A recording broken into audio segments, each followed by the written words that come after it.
I was diagnosed with a brain tumour in about 2010. I had to have a year off work to convalesce. I'd been a painter and decorator for 34 years, so I'd been trying to find a way to stop doing that anyway. So I think being diagnosed with a brain tumour kind of stopped that almost immediately, although I still do a bit of decorating. But I realised that with a year off work to convalesce, I needed something else to spend my time doing. I just thought that art or craft would be kind of the best thing to do as an occupational therapy. So I went to a local college and asked them what subsidised courses they'd got. And they didn't have any apart from IT. But they put me in touch with a local charity called the Churn Project, who were willing to fund some craft courses at the local arts centre. So I started out doing a taster session for a day in rural skills and crafts. So it was stonemasonry, which was something I'd always wanted to do since being a sculpture student and graduate. So it's stonemasonry, stone tile roofing and blacksmithing. Well, they somehow made a pig's ear of the rotation, so I ended up doing stonemasonry for 2 modules rather than the one. And it was the stonemasonry that kind of just got me started. So basically that was the start of everything. I got funding to do a stonemasonry course. That went on to be like a 3-month module. And then the same people just continued to fund whatever craft courses I cared to try. So it was anything from wool felting, traditional upholstery to stained glass work. And basically I was trying to get a studio together, but because I'd been trained in all these different things at the art centre, they didn't want to duplicate any particular craft, so we actually had to just try and find something else. So again, we just stumbled across a little leatherworking course at another local art centre, and it just seemed to tick all the boxes, because up until then I'd been working in stained glass on the kitchen table, so you'd end up chewing on a shard of glass in your salad, and it was as simple as that. Leather just seemed to be a particularly nice, clean way of working, and I knew that I needed to swap out my profession somehow. So, and it was something that Carla could be doing as well. So quite simply, it was just that occupational therapy turned into something a little more vocational. And craft is often considered an immersive activity. So how does this apply to your own practice, and what is the balance and approach between your cognitive thinking and use of fine motor skills? Well, I think we're back to school days again on this one, aren't we? I mean, I was never particularly academic at school, although I wasn't. I was relatively bright, but I'd always had, even from a young age, I'd always had the ability or the desire to make. You know, whether it was housing farm animals or just adding to other things, whether they be sort of Airfix kits or Meccano. I'd always be making something in that kind of Blue Peter mould, I suppose. Although I didn't necessarily need Blue Peter to instruct what I was doing. So yeah, from an early age, rather than playing cricket, I'd be one of 2 or 3 boys at a craft table that the infant school would drag outside on a summer's day. So while everyone else was playing cricket, the 3 of us would be playing with clay. And I can't remember that being I don't know how I came to that kind of decision that it was always craft over sport. It could have been that I was just crap at sport. But yeah, from an early age, I was definitely making and drawing. I was a twin as well, and my other twin did turn out to be a bit cleverer than me. So I think it was kind of a way of redressing a balance. To be able to be good at art kind of helped. It kind of helped in some way. I don't know if I needed any kind of validity, but it just kind of redressed a balance. So one of us was academic and the other one was just a little bit more arty. And I don't think the difference was that big now, looking back at it. But it just did allow me to... We all want to kind of sparkle or shine in some way, don't we? Especially as children. And being good at art could kind of make you popular amongst the other children as well. Certainly when we got to secondary school, if you had the ability to copy a David Bowie cover, perhaps it might get you in with, the girls, perhaps. Although again, I can't remember that being a particularly big thing either at school. So yeah, I think it was being able to draw and also model making was something quite big in my childhood as well. So a lot of what I do today is about that kind of thing. But even when it comes to scale, I'm quite happy making tiny little models of things, which definitely reflects back to the days of Airfix kits. And to what extent has your prior education, because you've touched on this already, but to what extent does your prior education, both specialist and state-led, contribute to the understanding and ongoing development of your current practice?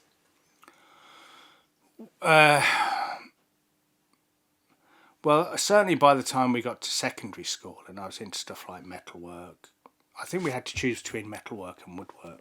So I chose metalwork, and I think that was more to do. I didn't pass my 11 plus, so people that went to the grammar school were more likely to be doing woodwork. People that went to the high school were definitely metal workers because they were kind of trying to... It was in the Midlands, so we weren't a million miles away from Longbridge or Rolls-Royce, a lot of motor manufacturers up there. So I think we were brought up to be able to use a file or a hacksaw. And certainly at school I was very keen on lathe work. I went to night classes. I did most of my lathe work at night classes, so I didn't have to queue up to use the machines, which allowed me to get on with doing more creative things in the metalwork class during the day. That was kind of an early version of problem solving as well, in a way, just finding a way around avoiding queues when it came to using the machinery at school. And the other thing is I had a fantastic old teacher called Mr. Mills, who was our technical drawing teacher. And this kind of goes back to the stonemasonry, because I'd had like a break of 40 years since leaving school.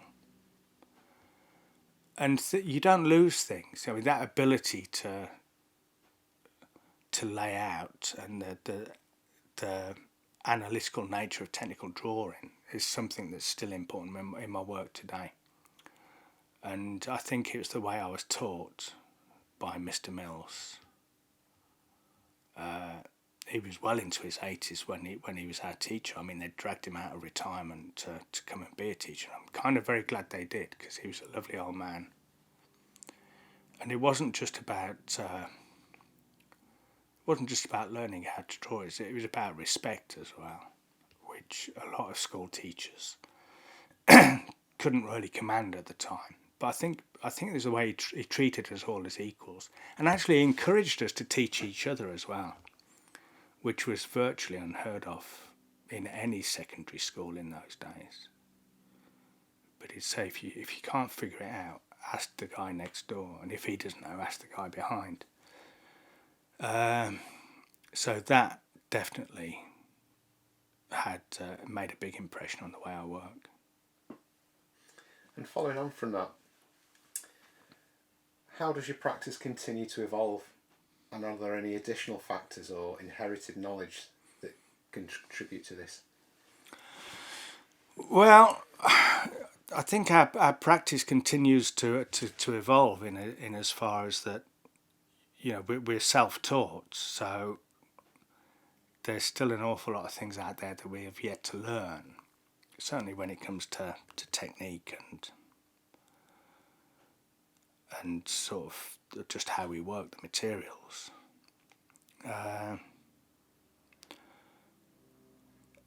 I think that mainly would be it. I mean, we're known as leather workers, but my background is actually as a sculptor. So certainly the way things are evolving now is we're starting to introduce other materials, and actually even the idea of not working in leather, perhaps doing a bit of printmaking or furniture making. That's something I've definitely always done anyway. But I think given our workshop environment, we're starting to. We've got more facilities here than we've ever had before. You know, certainly when it regards printmaking and space. So it's kind of it's kind of hard to tell where we're going, but. Yeah, I think we're moving out of leathercraft into just being a studio and doing exactly what we feel like doing sometimes. And what about transferable skills? So, likes of, I can see in front of us there you've got moulds, you're doing mould making, so some of that has come from prior experience that you've managed to adapt towards your leather work. Well, I think when it comes to, I've always been a woodworker or a metal worker. So that allows us to experiment in other ways that perhaps wouldn't be. Hold on, where am I going with this one? Yeah, well, transferable skills. With my background as a sculptor, we never really tied ourselves down to any particular material as such. We might be modelling with clay or plaster of Paris. I mean, I was very keen on woodwork. I bought myself an adze as a sculptor, so I was building dugout canoes and all sorts of stuff. So I've always had a kind of background in woodwork. There was a metalwork from school.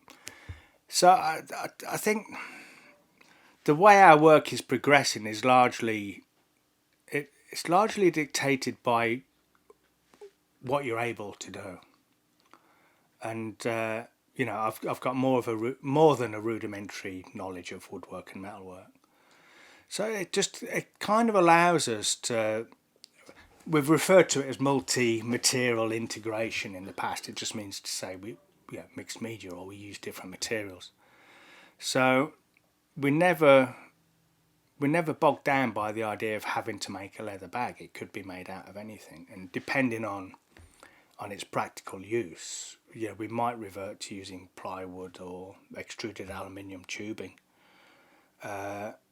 A lot of the time, it's about economy as well. It's like, how long would it take to make out of leather, and is it even possible? Far simpler just to get on the phone or check out someone's website and just get a load of stuff shipped over. I've always been a big fan of that kind of, the Duchampian idea of the ready-made. It's always appealed to me to be able to just pick up something and reuse it, or make it your own in some way, not as a work of art, but just as an aid to making production simpler and economical at the end of the day. But yeah, just having a myriad of skills. It's not that I'm trying to get a leap on anyone else, but I think it does help in as far as it allows us to experiment with different techniques. At the moment, there's the wet moulding, and it's allowing me to make all my own folding jigs, moulding jigs.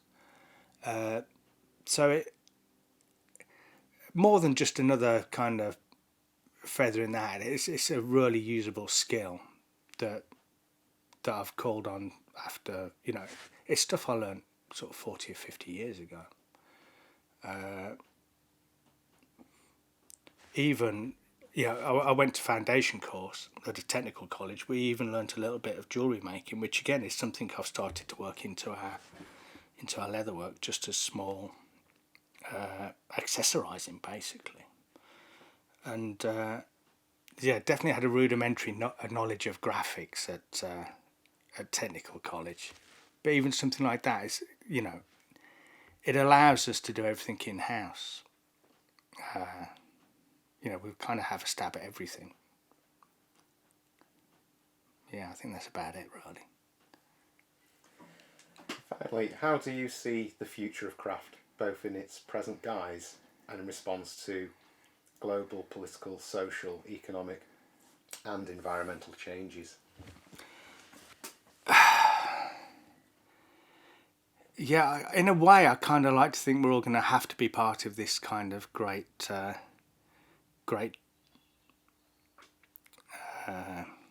So I've forgotten the word now. This move from. No, sorry, I've forgotten what I was saying.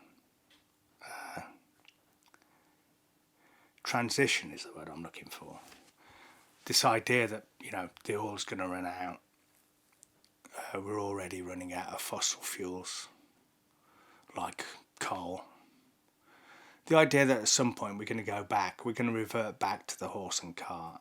I mean, I'm not sure how likely that is, but I certainly think that we're having to check ourselves a little bit. I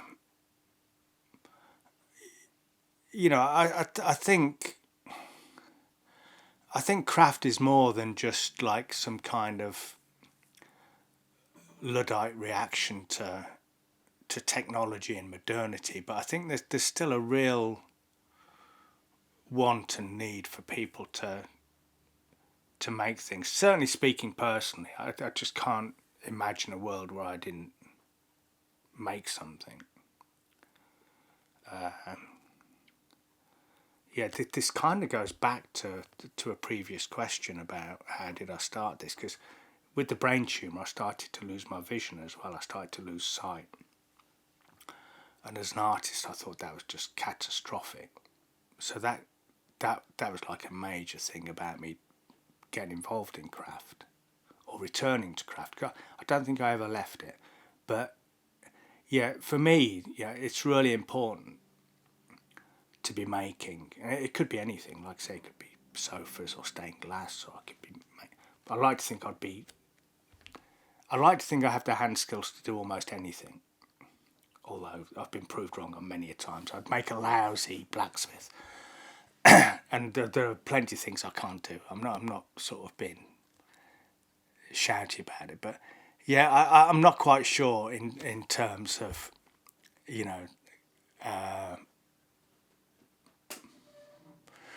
we're kind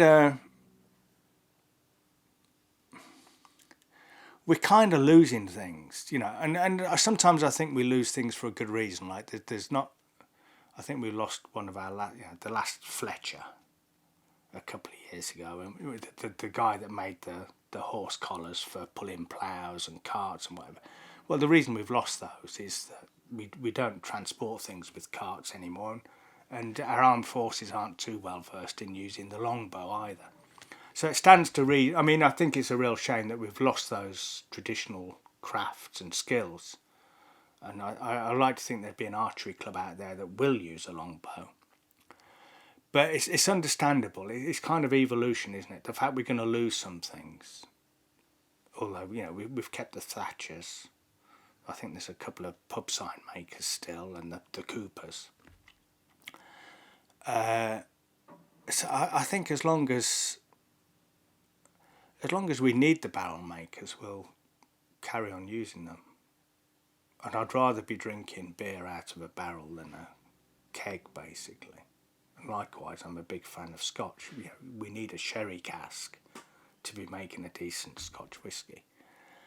But it's become very niche, hasn't it? I mean, I think there are still crafts that we kind of rely on in a way. They may be high end, definitely very niche. I kind of like to think that we can't continue mass producing things somehow. I think we're losing the need for mass production as well. There's only so many plates you can buy or so many plates you can smash. Certainly, I mean, I don't do as much shopping myself anymore. And certainly if I could afford it, I'd buy the handmade shoes rather than anything else, because they're built to last. And I think basically that's where we're going. We're calling it high end, but it's about bespoke making in a way. But unfortunately, not everyone can afford that. I don't know. I don't know if craft's going to become like the sealed knot, where it's just some kind of reenactment in order just to keep things going and not forget. I'm a big fan of places like Beamish, where they're little mirrors on the past. I think we need to remember what went on, and a lot of our work is about that. It's about archaic forms of baggage and luggage and things that we don't need anymore. Like, we don't need that little slipcase for a slide rule, because not even I know how to use a slide rule, or a theodolite or whatever else may have been used. So I don't know. I think at the end of the day, it's a question I'm not even sure I know how to answer. I mean, I like to think that the craft isn't going to be something that's just preserved in aspic just for the sake of it. It's got to be something that's needed. But then again, I think it is needed certainly with someone like me. Just something that started out as a therapy became an occupation. And again, that was out of this desire to need to make. But there's got to be that desire to need to buy as well, by and large. If I think of any additions on that one, I'll let you know. But it is, I don't think it's about getting the crystal ball out and trying to. I mean, I can't foresee the future, but it's almost like we can't afford to lose craft either, isn't it? We've certainly got to drag it back into the schools, because I think there are enough children out there that just like making stuff. We've got a little boy here. I mean, if he can mix water with dirt, I mean, he just loves mud. So as long as we've got a desire to make things out of mud and sandcastles, then there's always going to be that desire to make anything. And I think we're going to be forced back into it at some point. Maybe not now, but maybe in 50 or 100 years' time, we're going to return to the handmade. Just because everything else is going to be shutting down.